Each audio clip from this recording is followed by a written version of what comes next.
Hi everyone, welcome back to Life with Technologies and thank you for watching.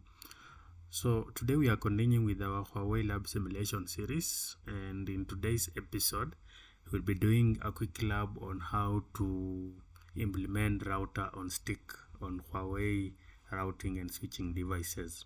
So we know generally on a local area network we normally divide different departments or different offices into different VLANs, and once we have divided the network into different VLANs, to ensure that first we can have security, not all VLANs should be able to communicate, and even to reduce the broadcast domain in our network, then we need to also allow the inter-VLAN communications between different departments that need to communicate.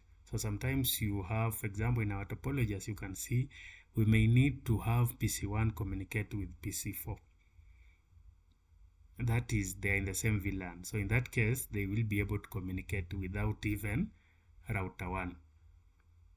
But if we want to have communication between PC1 and PC2, which are in different VLANs, then we need a mechanism to be able to achieve this communication. They will not be able to communicate by default. So that's why we need to introduce a router, or we can use a layer 3 switch and configure the VLAN if on the switch so that we can have communication between these VLANs. But in our today's lab, our focus will be on how to achieve inter-VLAN communication using a router on stick. So as you can see on our topology, we have PC1, PC2, PC3, and PC4. PC1 and PC4, they are in VLAN 100. Then PC2 and PC3, they are in VLAN 200. We have 3 switches, switch 1, switch 2, and switch 3, which is switch 7. And then we have one router that is connected to switch 7. So in this topology, our target is first we need to have intra-VLAN communication, where PC1 should be able to communicate with PC4. And then we also need to achieve inter-VLAN communications.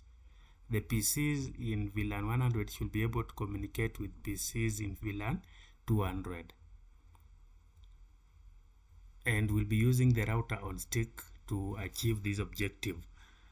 So for the configuration part, these are the configuration that we'll be applying on the routers and the switches. We will start by applying the configuration on the switches. So on switches, we need to create the VLANs, and then we need to configure the interfaces. The links between the switches, we configure them as trunk and specify the VLAN that should be passed between the trunk links. And then we also need to configure the ports connecting to the PCs as access ports and configure the default VLAN as planned. So as you can see on switch 1, we are using the command VLAN batch. So this command allows you to create multiple or many VLANs at once. So you run VLAN batch, and then you can specify the VLAN that you want to configure, even a range of VLAN that you want to configure on your switch. Once you've configured VLAN 100 and 200, we are now configuring the interfaces connecting the switches as trunk ports, because remember this one, they need to be able to pass many VLANs.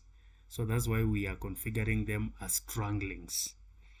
And then the ports connecting the PC, we are only assigning them to one VLAN, so we configure them as access and define the default VLAN for the ports, the access port. So 002 is connecting to PC1 and the default VLAN should be 100. And then the other interface, PC2, and the default VLAN should be 200. So on switch 2 and switch 3, we do the same. And even the interface connecting to the router, given that we need to pass different VLANs, more than one VLAN, we are also configuring it as a trunk link and passing the two VLAN 100 and 200. So these are the configuration that we need to configure on the switches. First, create the VLANs. Once you've created the VLAN, you need to configure the link types on the switches. And once you've configured the link type for the twang, you need to pass the VLANs. You specify the VLAN that you are allowing to pass, and then for access ports, you also need to define the default VLAN that should be allowed on that port. On the router, we'll be creating two sub-interfaces. Remember, this is the router on stick. So we need to create one sub-interface for VLAN 100 and another sub-interface for VLAN 200. So that will be our gateway for inter-VLAN communication. So I've already configured switch 1, switch 2, and switch 3. On the router, I've shut down the two sub-interfaces just to demonstrate the problem that we are trying to solve with router on stick. So if I log into the router and display interface brief, you can see that the two sub-interfaces have been shut down. On the switches, if I display current configuration, we have created the two VLANs, and if you check on the links, interface 001, we have defined it as a twang link, and then 002, it's an access port in VLAN 100, 003, it's an access port in VLAN 200. On switch 2, the same, can display current configuration. To check the configurations, we have created VLAN 100 and 200. On the interface configuration, we've defined 001, 002 as access, and then 003 also as access in VLAN 100. On router 3, we only have twang links. Remember, it's connecting to the router and the other switches. So we've created VLAN 100 and 200, and then on the interfaces, we've defined them as twang links and allowed VLAN 100 and 200 to pass. So on the PCs, let's go back to the ENSP. On PC1, we have configured 192.168.0.2.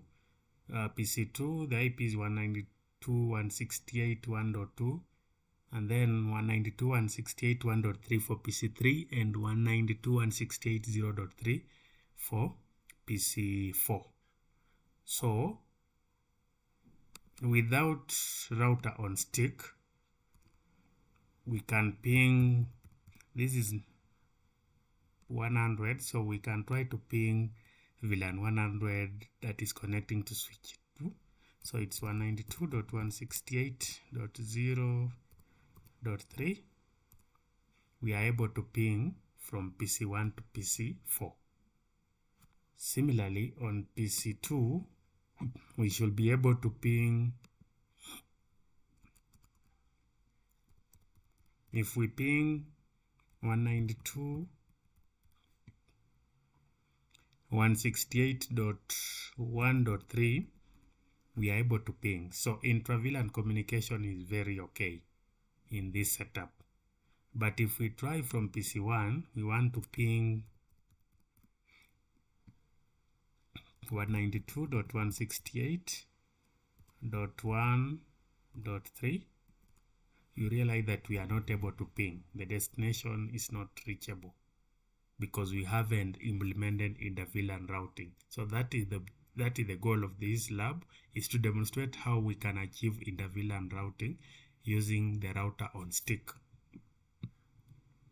So now we can, if I display the current configuration on this router, you can see that we have created two sub-interfaces, one for VLAN 100 and another one for VLAN 200. So if I unshut these two interfaces, it's Ethernet.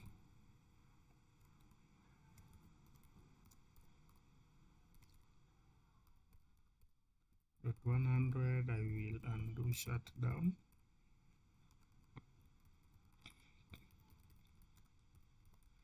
.0/0/0.200. I I will also undo shutdown. So we now have the router on stick well configured. And just do the current configuration again. Undo shutdown is 00.200 still. Display interface brief.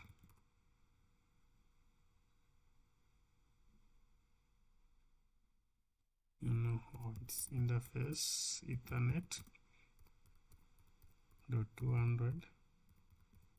Undo shutdown. So if I display interface brief, we have the two sub interfaces for VLAN 100 and 200 are up, both physical and protocol status. So if we now try to ping from PC1, we try to ping 1.3, we should be able to have reachability between the two VLANs, 100 and 200. So with route on stick, we are able to achieve inter-VLAN routing and ensure that those VLAN that we need to allow them to communicate, they're able to communicate without any challenges. So this is how simple it is to configure router on stick on Huawei. Remember the steps. First, you need to configure the VLAN on the switches.